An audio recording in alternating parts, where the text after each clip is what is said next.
Hi, I'm Tammy with The Second Time's a Charm, and I just want to do a very quick intro before we get started with this flip. I am very excited to be doing my first furniture flip challenge on YouTube. I am a furniture and home decor artist, so I really have been looking forward to doing this. The theme for this challenge is either to do a Halloween or a fall-inspired piece, and I went Halloween. I went Goth. Steampunk Halloween. Yes!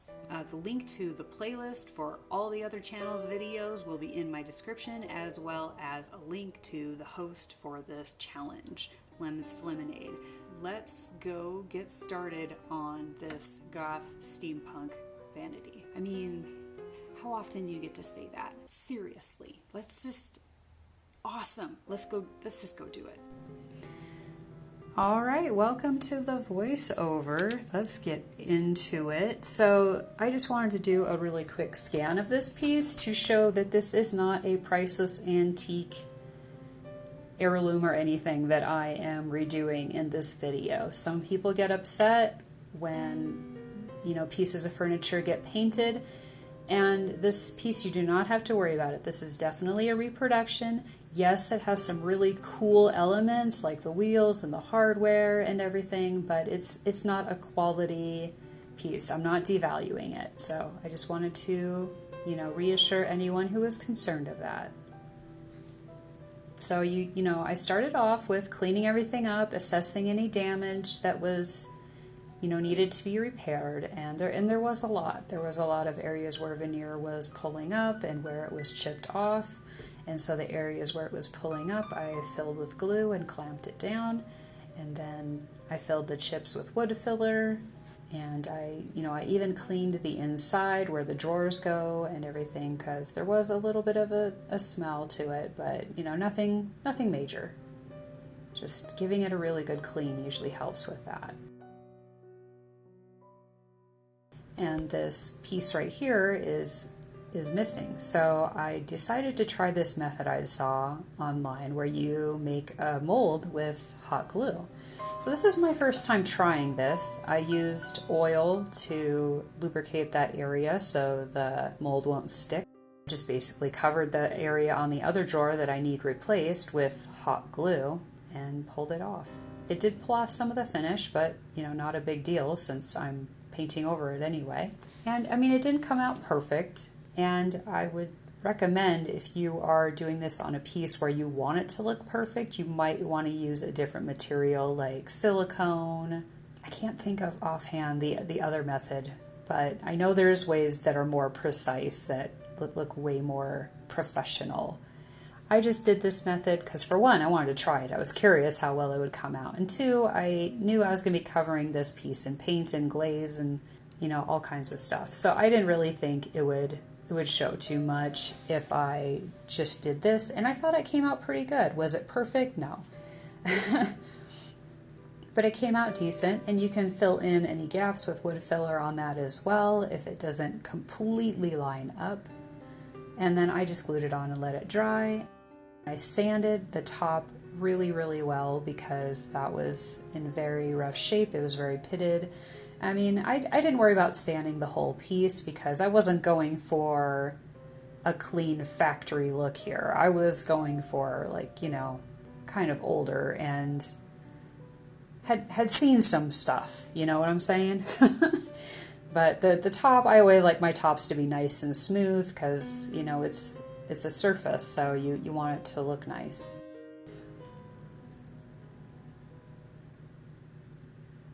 I did paint the back and the bottom of this vanity. You don't necessarily have to do that in pieces of furniture. If it's in really good shape, you could just give it a wax or a polish and just, kind of make it look a little nicer. I just figured I would paint the whole piece just to kind of make it more complete, especially since I'm painting it black. To me, it just would have looked really noticeable to have parts of it that weren't black. So yeah, as you can see, I'm painting over that part where I put the clay. This is after the clay was dry, of course, and it blended in pretty well.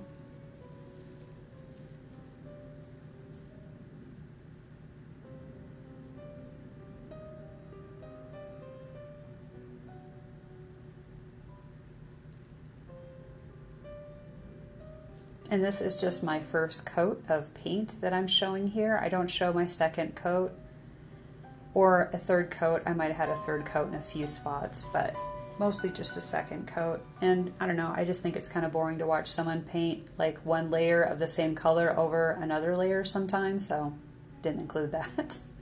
So on these little drawers, I decided to try decoupaging these old book pages. This is actually from a very old copy of War and Peace that was very torn up in bad condition. So again, not an heirloom or anything. This was just an old thrift store book.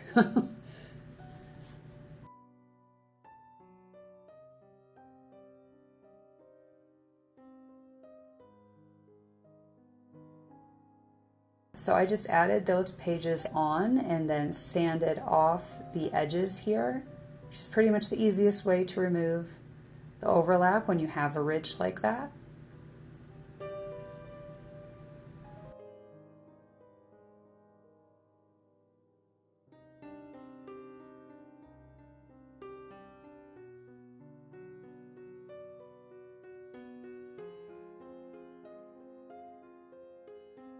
And then I did another layer of that hard coat Mod Podge, which is the first time I've actually tried that form of Mod Podge.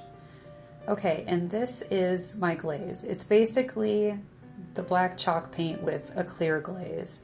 Now, anytime going on in the video where you see me using something that looks like black paint, it is my black glaze. It is just clear glaze with black paint in it.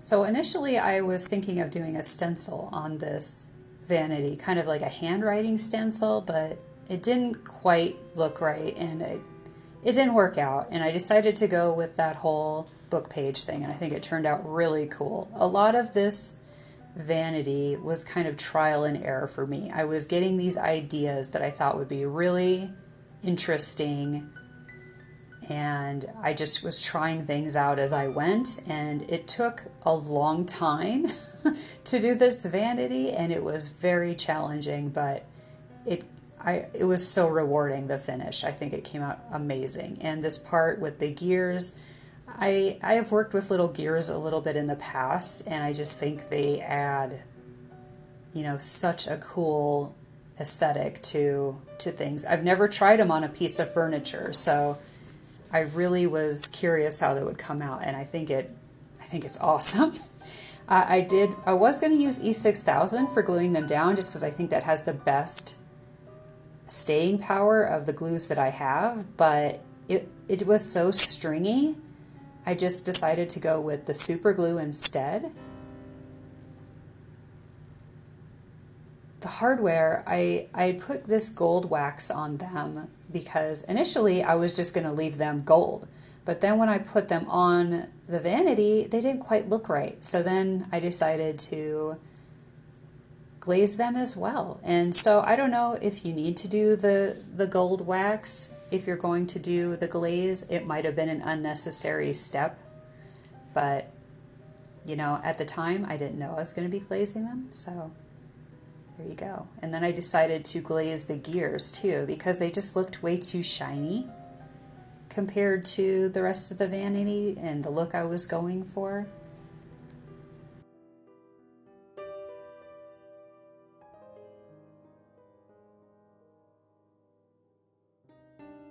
And then for the details, I decided to use this bronze acrylic paint, which I've used before for industrial looks, and I just really think that this was the perfect color, especially for a steampunk look. I actually was going to lean a little bit more into the goth thing as well. Like, I was going to keep the gears and everything, but I'd actually gotten some small metal skulls as well that I was going to add to details in this vanity.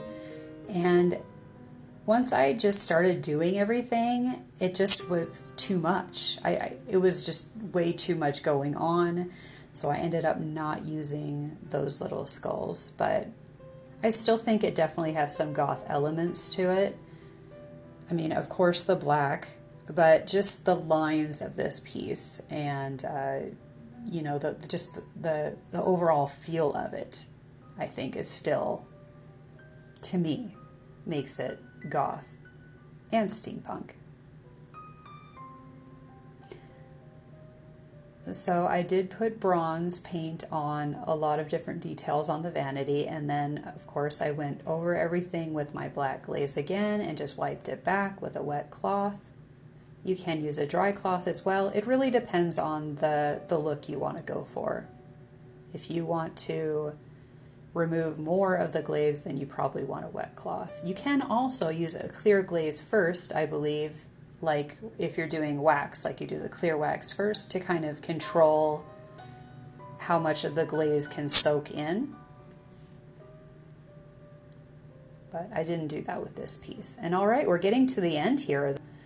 So I decided to finish it off with this brown wax. I didn't get the brown wax. I avoided the details because I didn't want it to ruin the overall look of the details, but I added it to all the areas that were just painted black to protect them. And then I did a wax on the insides of the drawers to make them smell nice and just kind of freshen them up and help restore the wood. And that's pretty much it.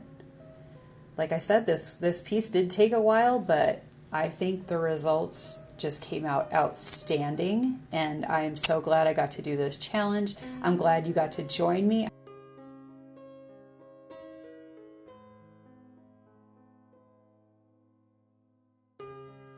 Thank you so much. If you liked this video, please give it a like, share it with your friends, and check out my other awesome furniture transformations right here.